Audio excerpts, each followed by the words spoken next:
बोली नानी सुनो कहानी, ना कोई राजा ना कोई रानी, तुमको मैं देती संदेश, कभी न भूलो अपना देश। बोली नानी सुनो कहानी, ना कोई राजा ना कोई रानी, तुमको मैं देती संदेश, कभी न भूलो अपना देश। अरे वाह, ये चिड़िया तो कितना मधुर गीत गाती है। काश कि ये चिड़िया मेरे पास होती तो मैं भी इस चिड़िया के मधुर गीत सुनती। अरे सैनिकों, जल्दी से इस चिड़िया को पकड़कर मेरे पास ले आओ। इतना सुनते ही दोनों सैनिक चिड़िया की तरफ बढ़ते हैं। चिड़िया ने जैसे ही उन दोनों सैनिकों को अपनी ओर आते हुए देखा, वह तुरंत वहां से उड़ जाती है।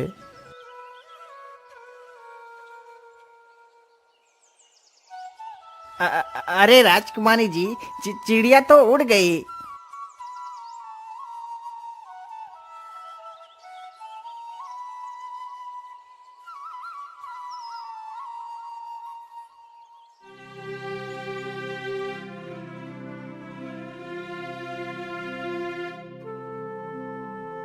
लेकिन राजकुमारी जी, चिड़िया का तो कोई पता नहीं है।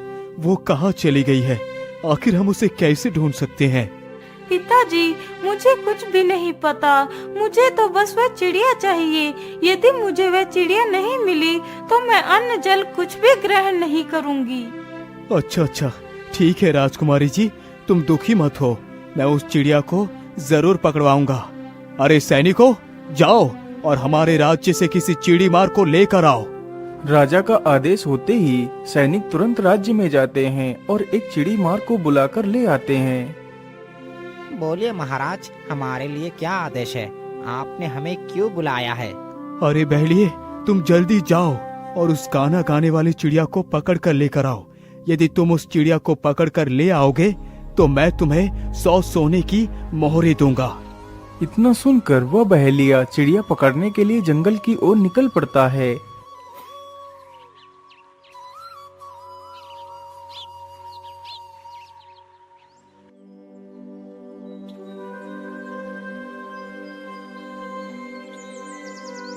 शिकारी चलते चलते जल्दी ही घने जंगल में पहुंच जाता है।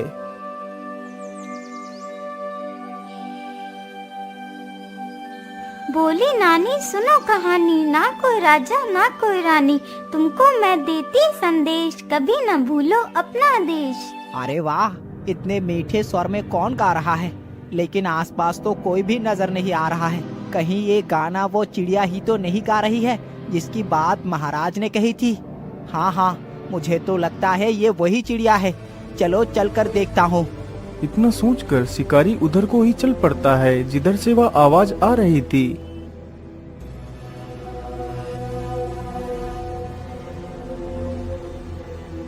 अरे वाह वाह, चिड़िया तो मिल गई। चलो जल्दी से अपना जाल बिछा देता हूँ। फिर शिकारी जल्दी से अपना जाल पेड़ के नीचे बिछा देता है और उसमें दाने डाल देता है।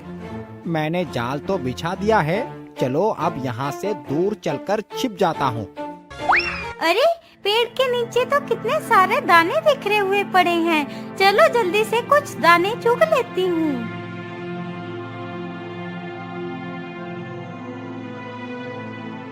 अरे वाह, चिड़िया तो फंस गई।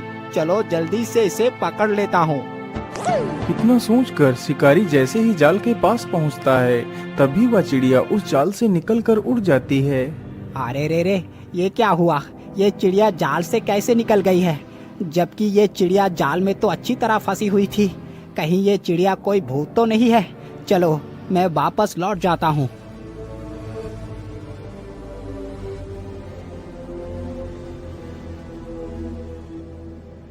लेकिन तुम उस चिड़िया को क्यों नहीं पकड़ सकते? महाराज, वो कोई साधारण चिड़िया नहीं है। मुझे तो लगता है महाराज, वो चिड़िया जरूर कोई भूत है, क्योंकि आज तक मेरे जाल में फंसी कोई भी चिड़िया बाहर नहीं निकल पाई। लेकिन ये चिड़िया तो मेरे जाल से फंसकर फिर भी निकल गई। महाराज, मुझे माफ कर दीजिए, मैं उस चिड़िया को नहीं पकड़ सकता। इतना बोलकर वह बहेलिया वहां से चला जाता है। क्या इस पहेली की बात सच है? मुझे खुद चलकर देखना चाहिए।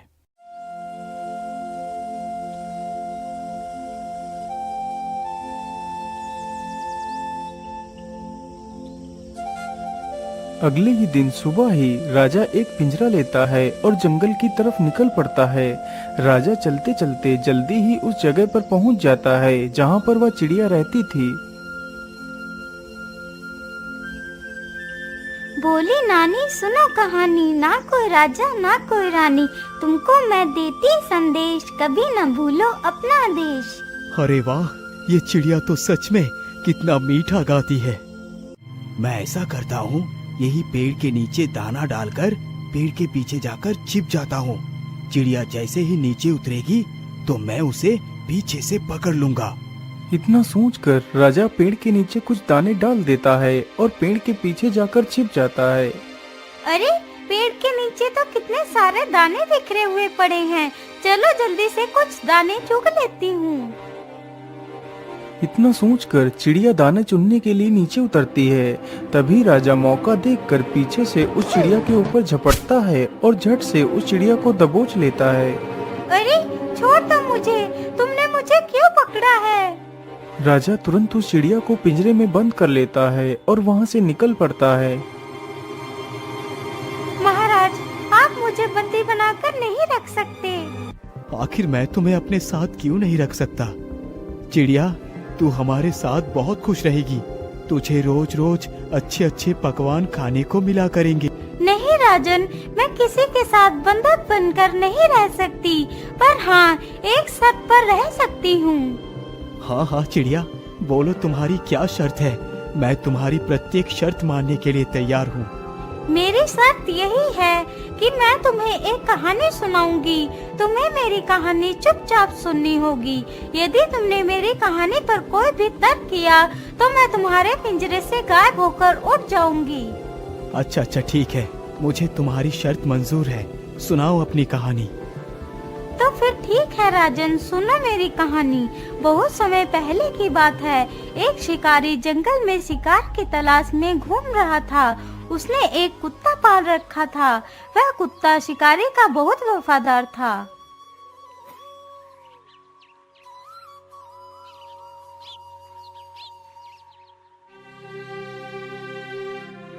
हे भगवान, मुझे जंगल में घूमते घूमते सुबह से दोपहर हो चुकी है, लेकिन अभी तक मुझे कोई शिकार नहीं मिला है। अब मेरे हिसाब से मुझे घर वापस चलना चाहिए।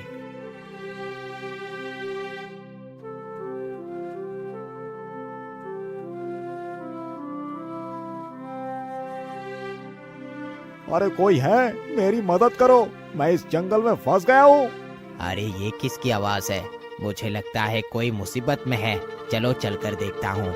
इतना सोचकर शिकारी आगे बढ़ता है तो देखता है जंगल के बीच एक बैलगाड़ी खड़ी है जिसका एक पहिया निकलकर जमीन पर पड़ा हुआ है और उस गाड़ी के अंदर ढेर सारा खजाना भरा हुआ है। अरे इस बैलगाड़ी को क्या हुआ? चलो उनके पास चलकर पूछता हूँ।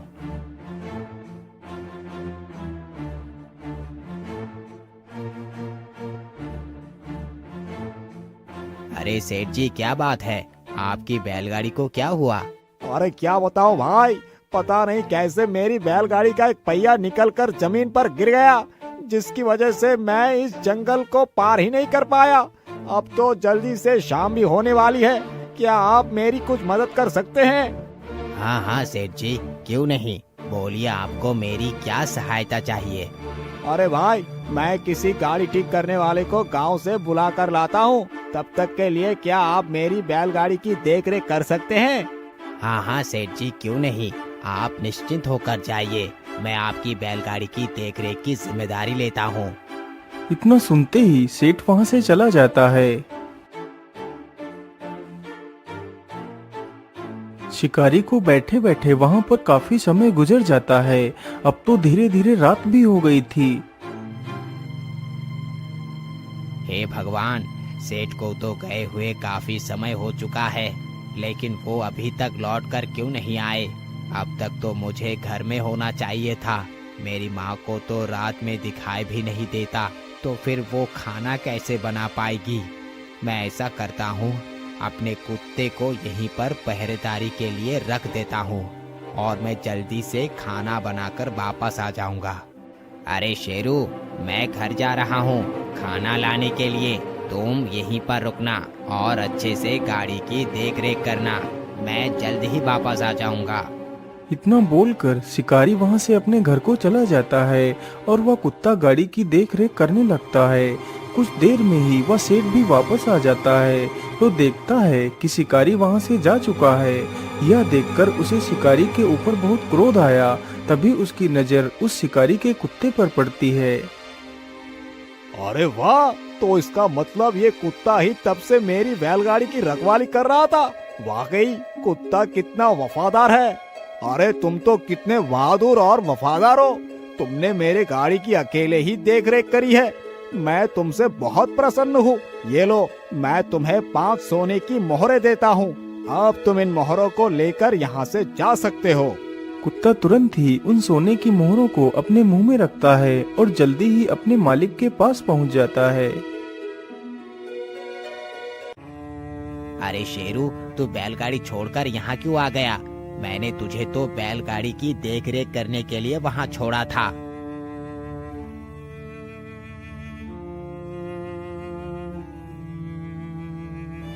ये देखकर शिकारी को कुत्ते के ऊपर बहुत गुस्सा आया। उसे लगा कि कुत्ता गाड़ी से वह मोहरे चुरा कर लाया है। अरे दोस्त, मैंने तुझे वहाँ रखवाली के लिए रखा था और तू ये मोहरे चुरा कर ले आया है। मैं तुझे जिंदा नहीं छोड़ूंगा। इतना कहकर शिकारी एक डंडा उठाता है और कुत्ते के सिर पर मारता है, जिसकी वजह से कुत्ता वहीं पर गिरकर मर जाता है। चलो, मैं जल्दी से इन मोहरों को उठाकर ले चलता हूँ और इन्हें सेठ को सौंप देता हूँ। इतना सोचकर शिकारी जल्दी से उन सारी मोहरों को उठाता है और जल्दी ही सेठ के पास पहुँच जाता है। सेठ जी, मुझे माफ कर दीजिए। मैं यहाँ से घर खाना लाने के लिए चला गया था। इतने में ही मेरे कुत्ते ने आपके 5 सोने की मोहरे को चुरा लिया और इन्हें लेकर यहाँ से भाग गया। मैं आपकी मोहरे आपको लौटाने आया हूँ। अरे नहीं नहीं भाई, आप ये कैसी बात कर रहे हैं? आपका वो कुत्ता कोई चोर नहीं है। वो तो बहुत वफादार और बहादुर है। वो तो मेरी गाड़ी की देखभाल बिल्कुल अच्छी तरह कर रहा था और ये 5 मोहर मैंने उसे खुद ही दी थी। सेठ के मुंह से यह बात सुनते ही शिकारी के पैरों तले जमीन खिसक जाती है। हे भगवान, ये मैंने क्या पाप कर दिया? मैंने अपने ही वफादार को मार दिया। शेरू, मुझे माफ कर दो। मैंने तुम्हें गलत समझा। तो सुना महाराज उस वफादार की कहानी। हाँ, मैंने तुम्हारी कहानी बड़े ध्यान से सुनी है, लेकिन शिकारी को कोई भी फैसला लेने से पहले एक बार सोच लेना चाहिए था। अरे महाराज, ये आपने क्या किया? आपने तो मेरी साथ तोड़ दी। आपने मेरी कहानी पर तर्क किया, इसलिए मैं तो चली। इतना बोलकर वह चिड़िया पिंजरे से निकलकर उड़ जाती है। राजा फिर से उस चिड़िया का पीछा करता है और वहीं पेड़ के पास जाकर खड़ा हो जाता है।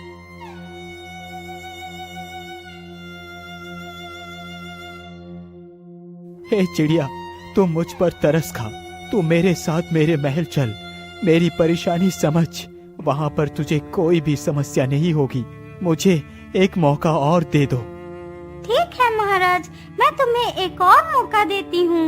यदि इस बार तुम मुझे नहीं ले जा सके तो मैं तुम्हारे हाथ कभी नहीं आऊंगी। इतना बोलकर चिड़िया फिर से राजा के पिंजरे के अंदर आ जाती है। चलो राजन, मुझे अपने साथ ले चलो। इस बार मैं तुम्हें एक और कहानी सुनाती हूँ, लेकिन मेरी शर्त वही है। अच्छा, ठीक है। इस बार तो शर्त मैं ही जीतूंगा। महाराज, मेरी दूसरी कहानी सुनो। बहुत समय पहले की बात है।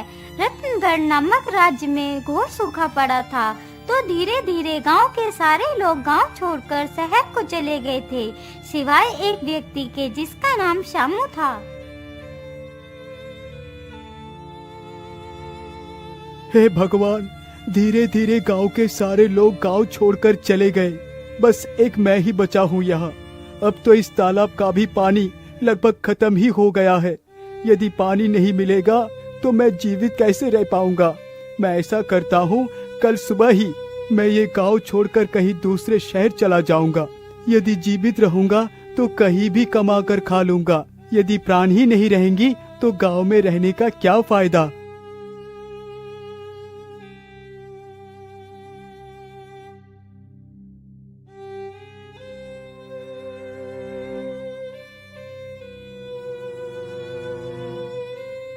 अगली सुबह ही श्यामू अपने लिए कुछ पोटली में खाना बांधता है और शहर की तरफ निकल पड़ता है।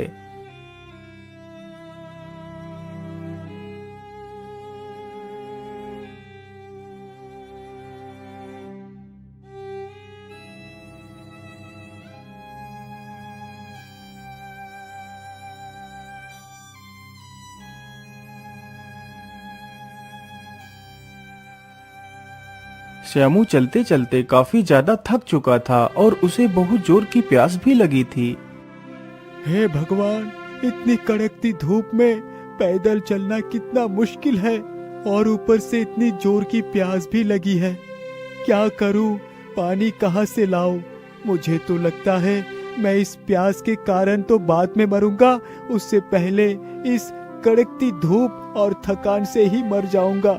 मैं ऐसा करता हूँ, इसी पेड़ के नीचे थोड़ा सा आराम कर लेता हूँ, फिर पानी की तलाश करूंगा। इतना सोचकर श्यामू पेड़ के नीचे बैठ जाता है।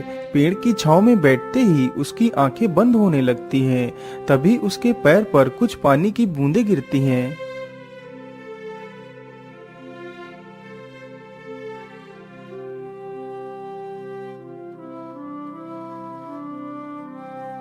अरे ये क्या? पेड़ के ऊपर से तो पानी की बूंदें गिर रही है। चलो, मैं जल्दी से इन बूंदों को एक बर्तन में एकत्रित कर लेता हूँ। श्यामू जल्दी से अपने आसपास देखता है तो उसे एक घड़े का टूटा हुआ टुकड़ा मिलता है। तो वह उस टुकड़े को हाथ में पकड़कर वहीं पर खड़ा हो जाता है। धीरे धीरे वह टुकड़ा पानी से भर जाता है। पानी तो भर गया है, चलो मैं जल्दी से इसे पी लेता हूँ। तभी एक कौवा श्यामू के पानी पर झपटता है और सारा पानी जमीन पर गिरा देता है। अरे दुष्ट कौवे, मैं तुझे जिंदा नहीं छोड़ूंगा। तूने मेरा सारा पानी गिरा दिया। इतना बोलकर श्यामू उस कौवे के पीछे दौड़ पड़ता है। वह दौड़ते दौड़ते काफी दूर निकल जाता है। आज तो मैं तुझे जीवित नहीं छोड़ूंगा। रुक, तुझे मजा चखाता हूँ। श्यामू वहीं पर पड़े एक पत्थर को उठाता है और कौवे को फेंक कर मारता है। पत्थर लगते ही कौवा नीचे गिरता है और मर जाता है। अरे ये क्या? यहाँ पर तो एक नदी है। इस कौवे को तो मैंने बेकार में ही मार दिया। इसकी वजह से तो मुझे ये नदी मिली है। खैर, पानी तो मुझे उस पेड़ के पास भी मिल रहा था, लेकिन इस दुष्ट कौवे ने मेरा सारा पानी गिरा दिया था। चलो, मैं जल्दी से थोड़ा सा पानी पी लेता हूँ। इतना सोचकर श्यामू जल्दी से पानी पी लेता है। आहा, अब मेरी आत्मा को शांति मिली। चलो, अब जल्दी से अपनी खाने की पोटली को चलकर उठाता हूँ। फिर श्यामू जल्दी ही उस पेड़ के पास पहुँच जाता है। अरे वो पानी तो अभी भी टपक रहा है, लेकिन इस पेड़ पर पानी आ कहाँ से रहा है? श्यामू जैसे ही अपना सिर उठाकर पेड़ की तरफ देखता है तो पेड़ की डाल पर एक सर्प मरा हुआ लटक रहा था, जिसके मुंह से वह विष की बूंदें टपक रही थीं, जिसे श्यामू पानी समझकर पीने जा रहा था। अरे राम राम राम राम, ये मैंने क्या कर दिया? मैं जिसे पानी समझकर पीने जा रहा था, वो तो एक जहरीली सर्प का विष था। उस कौवे ने तो मेरे प्राण बचाए थे और मैंने बदले में उसे मौत दे दी। मुझे माफ कर दो कौवे भाई, मुझे माफ कर दो। तो सुना राजा, उस कौवे ने उसके साथ कितनी वफा की, फिर भी उस इंसान ने उसे मार दिया। हाँ हाँ चिड़िया बहन, आप एकदम ठीक कहती हैं। उस दुष्ट शामू को तो एक बार ये सोचना ही चाहिए था कि आखिर पेड़ पर पानी कहाँ से आ रहा है। महाराज, आप फिर से अपनी शर्त को हार चुके हैं। आपने फिर से मेरी कहानी पर तर्क किया, इसलिए मैं तो चली। इतना कहकर वह चिड़िया फिर से पिंजरे से गायब होकर उसी पेड़ के पास पहुंच जाती है। तो राजा फिर से उस पेड़ के पास वापस जाता है और अपनी सारी कहानी उस चिड़िया को सुना देता है। हे चिड़िया बहन, यदि आप मेरे साथ नहीं चलेंगी तो मेरी पुत्री बिना कुछ खाए पिए ही अपने प्राण त्याग देगी। महाराज, आप दुखी मत होइए।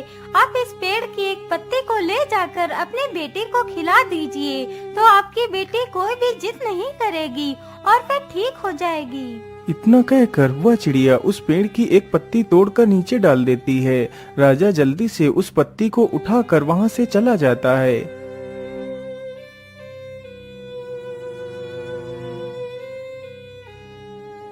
अरे पिताजी, आप उस चिड़िया को लेकर नहीं आए।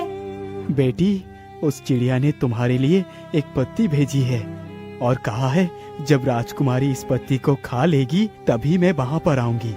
इतना सुनते ही राजकुमारी वह पत्ती खा लेती है। उस दिन से राजकुमारी उस चिड़िया के बारे में सब कुछ भूल जाती है और खुशी खुशी अपने परिवार के साथ रहने लगती है।